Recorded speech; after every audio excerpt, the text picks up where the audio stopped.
back.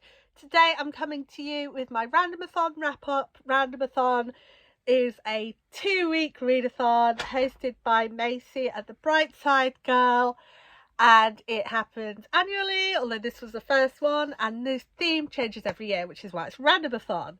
This year's was circuses and theme parks. Super cool. And Macy, before I go any further, I really want to apologise because I realised I've been spelling your name wrong, and I'm so sorry for that. I will do better. But I set a TBR of 5 books. There were 5 prompts. I set a TBR of 5 books. And I think for the first time ever, I actually read every book on my TBR and an extra one. So not only did I stick to the TBR I set myself in the beginning, I also added an extra one. So instead of going 1 book per prompt, I'll tell you what my prompts were, and then I'll tell you about my books. So the prompts were curtains or a big top on the cover, set at a theme park or a fair, Ren fair, that kind of thing, misfit characters, Ferris wheel on the cover, magic or illusion. And this we're going for more like magician, waving a wand, pulling a rabbit out of a hat than like actual magic systems. But you know, it could go either way, but that's what we're going for. So the first book I read was The First Bright Thing by Juno, Dawson, and oh my goodness, this totally blew me away. So it's got curtains on the cover, it's set in a circus, it's got misfit characters, there isn't a Ferris wheel, but there is illusionary kind of magic. And this is during World War I, magic comes to Earth and some people get talents. And this is a circus full of people with talents. And it's set between World War I and World War II. One of the talents of our bunch of heroes is that she can see other times, and one of the other people can move it through time. So they realise that World War II is coming. You've just had the war to end all wars. It's meant to be over. And here comes World War II. So this is them going, I just see all these people being taken away. I see them all ending. And how can we stop that? And it was so emotional and such a roller coaster. And this cast of characters are such a gorgeous bunch of misfits who found each other, and it's just amazing. So yeah, definitely, if you're at all interested in historical fantasy, circus books, anything like that, The First Bright Thing by Juno Dawson, definitely yes. My next book I want to talk to you about is Hide by Kiersten White. It's set at a theme park. It's got a Ferris wheel on the cover. And there's sort of a little bit of illusion, but not really. So this is a horror in which a group of people are given the task of joining a game about where the last person to be found in a game of hide and seek in an abandoned theme park supposedly wins a lot of money.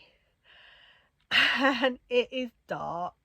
You know right from the beginning that one of the characters was part of what was called the hide and seek murders. So her sister and her mother had been murdered by her father, and this is something you find out. So she's really terrified of hide and seek, but she kind of, her life choices are that she can't really say no to this game, and it's just so dark and horrible.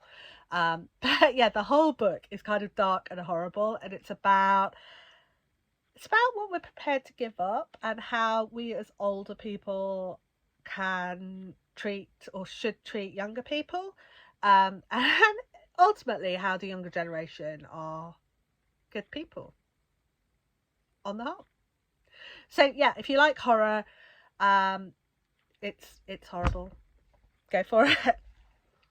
On to something completely different. Wundersmith, The Calling of Morrigan by Jessica Townsend. I don't remember if it had curtains on the cover, but it does have a fair in the middle of it. It does have the misfit characters, and it does have illusionary magic, illusion stuff. So this is someone who finds herself in a different world from the one she's grown up with, and she's got magic, and this is her sort of coming to terms with the magical school system, where she's a bit of an outcast because of her skills or because of her innate abilities. But this is, it's a bit of a romp through a wonderful city. It's got some wonderful friendships, it's got some great characters, and it's got Morrigan saving the day. So yeah, it's a middle grade. It's lots of fun. Read the first one first, and yeah, go for it. Daughter of the Burning City by Amanda Foody. It's got curtains on the cover, or it's got tents on. It's set at a circus fair, sort of somewhere in between. It's got the misfit characters, and it's got magic or illusion. And this is someone who creates illusions, or she thinks they're illusions, and then one of them gets murdered, and she has to track down the killer and how it happened and why it happened. And it just gets very political. This whole circus fair thing is on the move the whole time, and it's burning the whole time, which is kind of odd, and I can't quite get my head around it.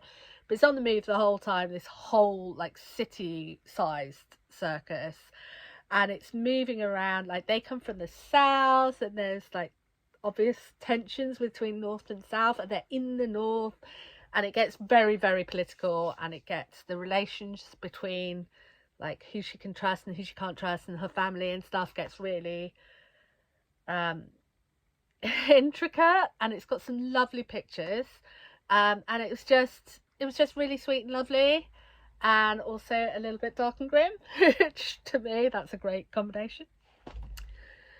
The City Beautiful by Aden Polydoros. This had a Ferris wheel on the cover, and it's got magic or illusion, and part of it takes place at the Chicago World Fair.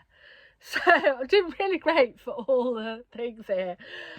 But in this one, a young Jewish boy loses his maybe boyfriend, maybe roommate. Like, he doesn't want to admit he's gay to himself, but he kind of is.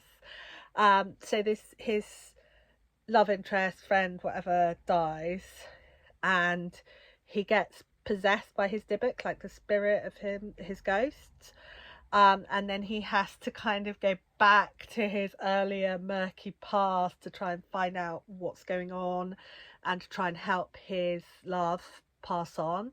And so it's all set around this it's kind of weird because it's got a serial killer in it, but it doesn't mention the world's first serial killer who was working at the Chicago World Fair. So it's kind of weird, this whole, like, you've got this mass murderer, and it's in this place of mass murder, but you don't mention it.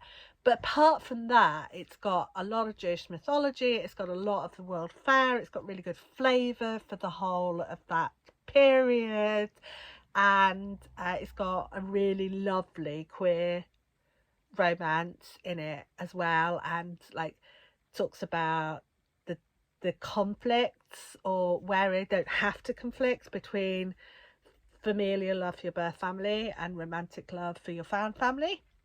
So yeah, it's really lovely. So those are the 5 that I picked out beforehand, and I'm really glad I did. But the 6th was Isadora Boone Goes to the Fair by Harriet Muncaster, and my daughter absolutely loves the Isadora Boone books. They're about a fairy vampire. Oh, yeah, so they're about a fairy vampire. We have them in collections, so I don't know what the cover is like. But this one is set at a fair, like rides and stuff kind of fair. It's got misfit characters because her mum's a fairy and her dad's a vampire, and then she takes her cousins who are like half witch, half fairy. It's got magic, but it is more like actual magic, but then they're trying to pass it off as illusions.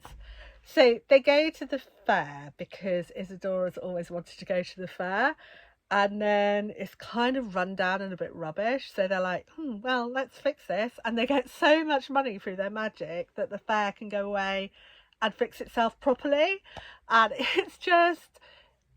I love these books too. They're aimed at like 5 to 7, 4 to 6, so kind of maybe even slightly older. They're like very beginner chapter books, but they're really well written, and I find myself emotionally responding to them really well. So I'm so glad that these are the books that my daughter really fixates on, because they're a lot of fun. And it just happened that the one we were reading then it fits the theme. So that is 6 books, all of which I recommend, from a variety of genres, age ranges, and I'm on to the next readathon, which is Galaxyathon, and I'm kind of struggling a little bit to get into it, so I'm not sure how many books I'll read for that, but I'll read some, and I will be back to talk to you about more books soon. Okay, thanks, bye!